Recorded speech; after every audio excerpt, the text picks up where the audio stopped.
exactly have a vlog planned for this week because I was driving from Florida to Colorado, so I just decided that now would be a good time to make a video about sort of the pros and cons of being semi-nomadic as a Christian. Honestly, for most of my life, my family has been semi-nomadic. Like when I was younger, we used to just go in between like Colorado, Nebraska, California, Arizona, New Hampshire, a lot of different places. Now we mainly go in between Colorado and Florida, although we're only going to be able to stay in Colorado until July this year, and then back to Florida or hitting the road indefinitely. It's sometimes really cool to do that as a Christian, and sometimes it is very difficult. And so let's get into the pros. The first pro would be meeting Christians from all walks of life. Getting to meet Christians who come from very different backgrounds and who have all kinds of experiences and stories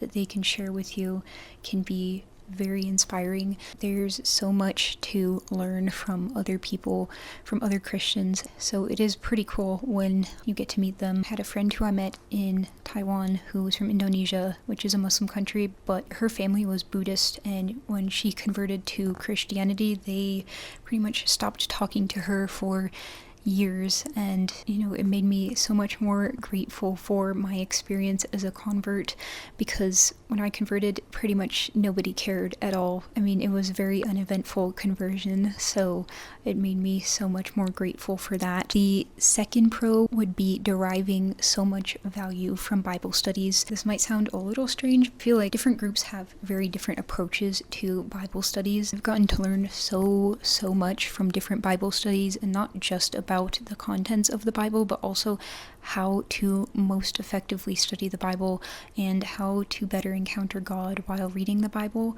And so there's a lot of experiences that I have from Bible studies with different groups in, different countries and different states, where I've been so much more inspired to read the Bible, to take my faith more seriously, and to just really start learning more about what I believe. The third one would be getting to see so many beautiful churches, both Protestant churches and Catholic churches. Also getting to experience Mass with so many different priests, because I've been very moved by some priests. I've gotten to learn so much from different homilies and different perspectives on, the scriptures. There's just a lot of really cool priests that you get to meet, and priests who have very different experiences as well that you can learn from.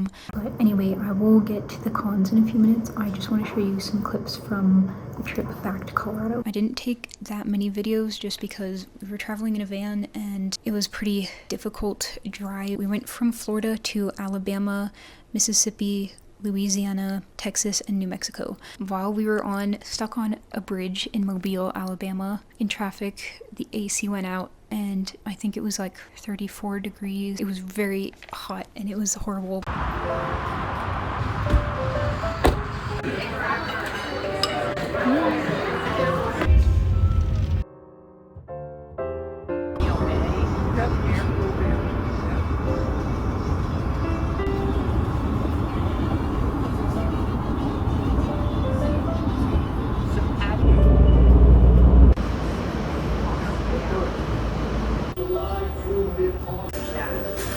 Yay!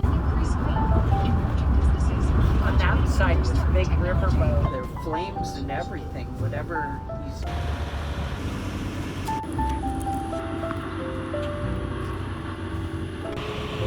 Scorching.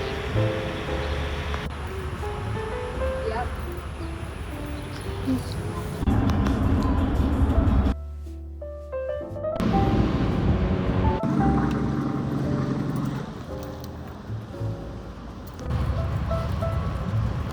I figure we can go across.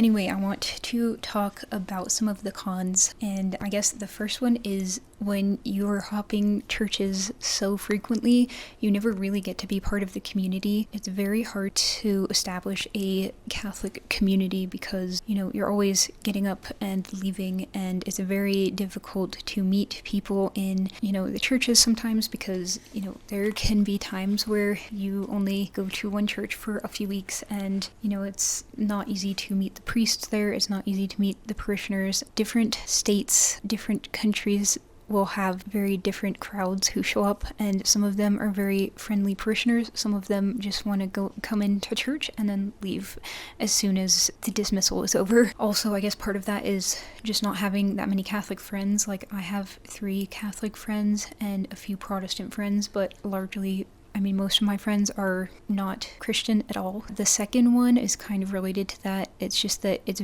really too hard to commit to volunteering at the church. Like, for example, last October, I started receptionist duty at this one church just once a week. I was there in October and was gone in December, and I felt really bad about it, but I really wanted to volunteer my time to a parish community because that's not something that I've really done all that much, and so I tried to do that, but it proved to be a little bit more difficult than expected. But then the third one is a little bit more specific to my experience, and many people probably will never encounter this problem, but I last year tried to apply for some Christian related jobs, and basically they required like a recommendation from either like a priest or religious or some spiritual advisor, and I could not even apply for any of those jobs because I did not know any priest or, nun or spiritual director or anyone well enough to get a recommendation, because you can't just go up to a priest you've never met or a priest that you've only known for like a couple months and just ask for that kind of recommendation. So yeah, that's hard.